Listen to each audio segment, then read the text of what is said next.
Bugungi darsimizda siz bilan Cambridge 9 test 2 passage tree analizini ko'rib chiqamiz va birinchi navbatda bizdan nima kutilayotganligini birinchi maqsadda tahlilni ko'ramiz. Information theory, the big idea demak qismda informatsiya teoriyasi haqida ma'lumotni ko'rar ekanmiz. Which paragraph contains the following information? Demak quyidagi bu science haqidagi qanaqadir informatsiya bo'ladi, science haqidagi maqola bo'ladi.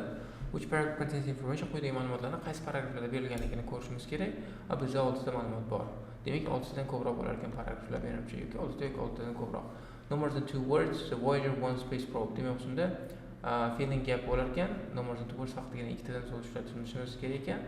Keling shuni birgalikda birinchi navbatda buni birgalikda bajaramiz, keyin keyingi savollarga o'tishga harakat qilamiz. Chunki hamma narsani o'qishimiz kerak. Hammasini o'qishimiz kerak. Qanaqa ma'noda hammasini o'qishimiz kerak? Chunki mana bu savollarda ular tartibda kelmaydi. Qolgan joyda kelaveradi. Masalan, 27 paragraf passage oxirida keladigan bo'lsa, 28 passage boshida kelishi mumkin. Ehtimol juda ham katta. Shuning uchun ham nima qilishimiz kerak? Hamma narsani o'qishimiz kerak. O'qiganimizdan keyin match qilishga harakat qilishimiz kerak. Va hozir lekin mana bu Voyager 1 space probe bajarib olsak, o'zimizga distraction bo'lmaydi, sekinroq osonroq o'tib ketamiz. Demak, probe space probe Voyager 1 paragraph N o'qisak, hamma narsani tushunsak kerak. In April 2002, event took place which demonstrated one of many applications of information theory. Launched in 1977, had sent back spectacular images of Jupiter and Saturn and soared out of the solar system on a one-way mission to the stars. After 25 years of exposure to freezing temperatures of deep space, the probe was beginning to show its age. Sensors and circuits were on the brink of failing, and NASA experts realized that they had to do something or lose contact with their probe forever. The solution was to get a message to Voyager 1 to instruct it to use spares to change failing parts. Wow! What? To instruct it to use spares to change the failing parts. With the probe 12 billion kilometers from Earth, this was not an easy task. By means of radio dish belonging to the space network, the message was sent out into the depths of space. Even traveling at the speed of light, it took 11 hours to reach its target far beyond the orbit of Pluto. Yet the incredibly little probe managed to hear the faint call from its home planet, successfully made the switch over. Wow! That's interesting. Wow! Seriously? Wow! Quiet. The probe transmitted pictures of both and something and the left to something. Demak, shunda Pluto bilan Saturn bilan bir narsani hozir ko'ramiz hozir. Boshim ortmaylar hozir. Xo'p, nima qilgan?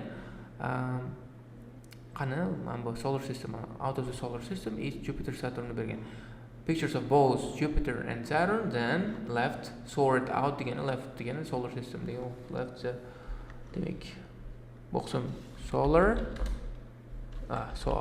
solar system in Jupiter and Saturn.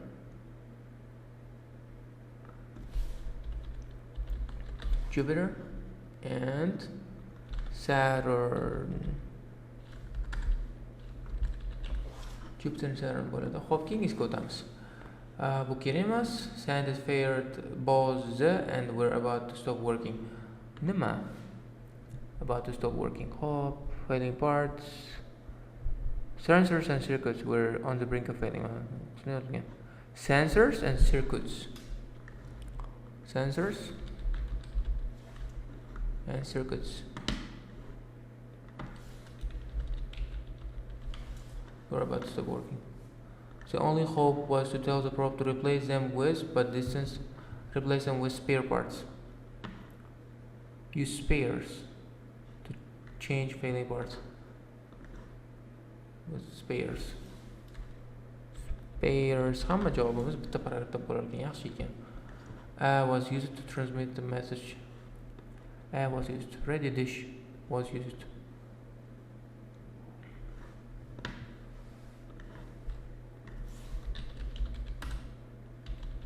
Radio dish was used. Demak, bu oson bo'ldi. Qiyin bo'lmadi. Masalan, tez topdik. Masalan, birinchi paragrafda 2 ta, 4 ta, 5 ta savolimizga javoblarni topdik. Bu qism tugadi. Bo'ldi. Bunga qaramaymiz. true false degan savollarga bir qarab ketishimiz kerak, chunki bilmayman, bilib bo'lmaydi. Masalan, qayoqlarigini bilib bo'lmaydi. Masalan, har bitta paragraf o'qib ketaverganingizda tushunasiz, lekin masalan oxiriga borganingizda hammasini tushunasiz, hammasini tugatasiz, matching information bo'ladi, lekin mana shu savolga javob topish uchun yana bir marta qaytib ketaverib ketadi. Bu energiyani va ortiqcha vaqtni talab qiladi. Shuning uchun ham joyida o'qiganingizda ma'lumotlarni topib bajarib ketaversangiz o'zingizga foydali bo'ladi. Energiya jihatdan ham, time jihatdan ham. The concept of discrimination as a truth was the starting point of Shannon. Shannonni topishimiz kerak. Mana Shannon bor ekan, demak bini o'qib olsa javob chiqishi ehtimoli katta. It was the longest distance repair job in history. Triumph for the NASA engineers highlighted the astonishing power of techniques developed by American communication engineer Shannon, who had died just a year earlier. Born in 1916, Petonsky, Michigan, Shannon showed an early talent for math and building gadgets, make bracers in the foundations of computer technology when still a student. Shannon developed information theory, but shunned the resulting acclaim. He now created an entire space science of communication, which has science invaded its way into a host of applications, from DVD satellite communications to barcode, any area. In short, where data has to be conveyed rapidly yet accurately. Optionally, see, this all seems light years away from the down-to-earth uses Orally had for his work, which began, he says, graduate engineering students at the prestigious university. He set out with an apparently simple aim: to pin down the precise meaning of the concept of information. The most basic form of information is whether something is true or false, which can be captured in a binary unit. A bit of it, or having by this fundamental unit, but about defining other vague ideas about information, how to transfer it from place to place. In the process, he discovers something surprising. It's always possible to guarantee information will get through random inferences, noise intact. DF'ni keyin o'qiymiz, chunki uchtadan o'qisak ehtimol katta javoblarni topishimizda. Xo'p, bu qism tugagan. Bu true false kelgan topaylik. Concept of describing something as true. Rangni o'zgartirib olish kerak. Describing concept something as true or false was the starting point of Simon's version. Is that the semester of distance? Yeah, probably true.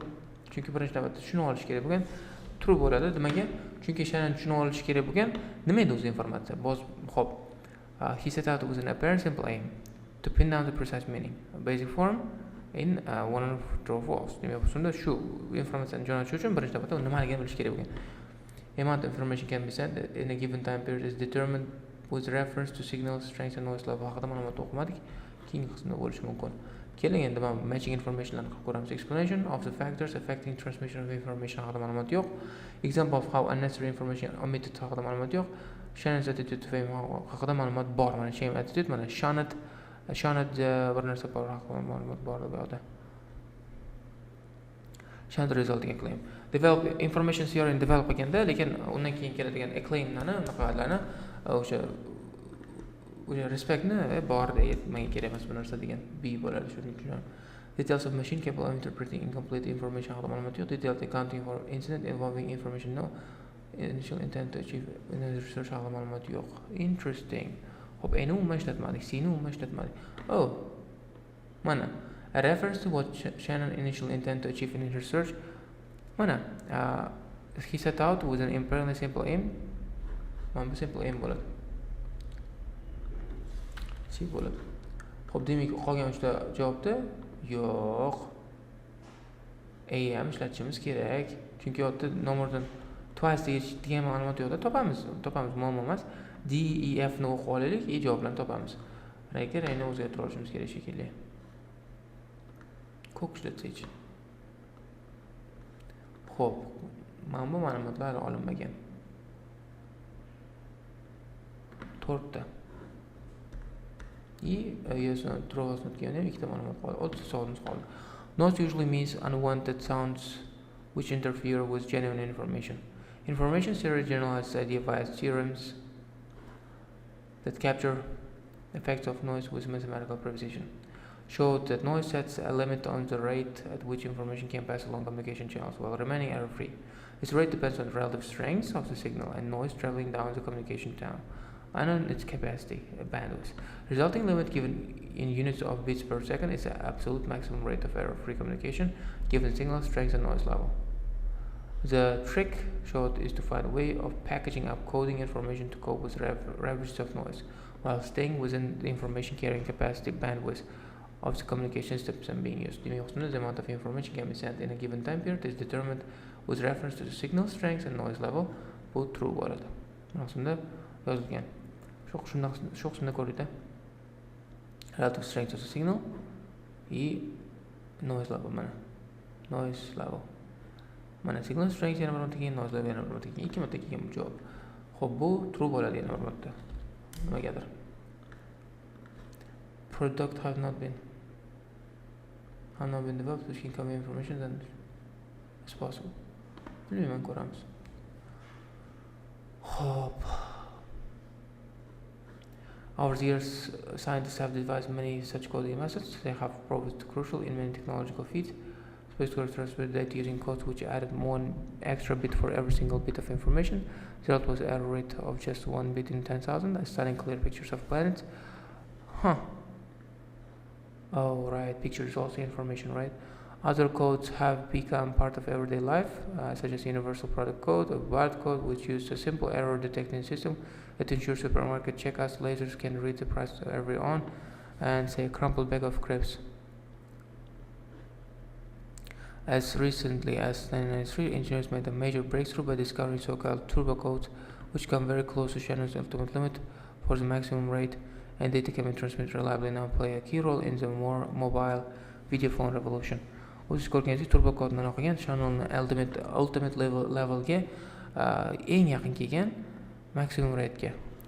Demak, which can convey more information have now been developed, which can convey more information than possible. More information than possible? Yo'q. Maximum capacityga yaqinlashgan hozir. Lekin undan ham ko'payib ketgan degan ma'lumot yo'q. Shuning uchun ham bu qismda maybe it's not given.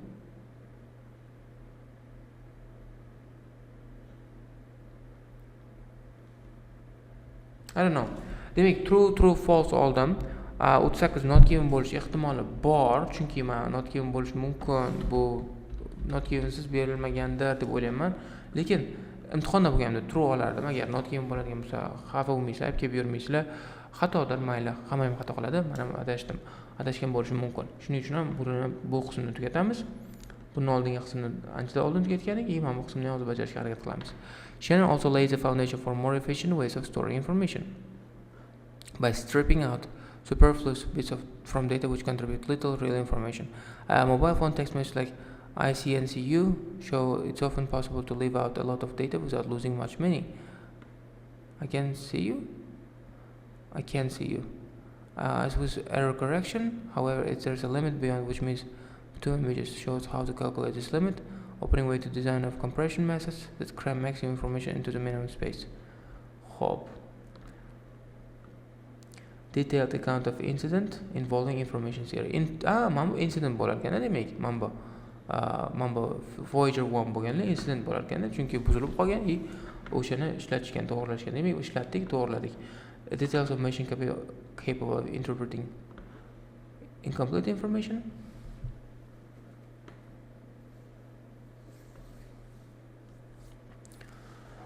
Incomplete information. F bo'larkan. Shunga hozir ko'rdik. Hozir F'da ko'rdik, masalan, ICU ni ko'rdik bu qismda. Qismda yozilgan design of compression, methods, cram maximum information. Shu ma'lumot bor. How an information can be emitted. Bu F bo'larkan. Bu F bo'larkan. Exponential factors affecting transmission of information. Bu D bo'larkan. D bo'larkan. Nimani ishlatmadik? I'ni ishlatmadikmi? Hop. True information can be emitted. Incomplete information.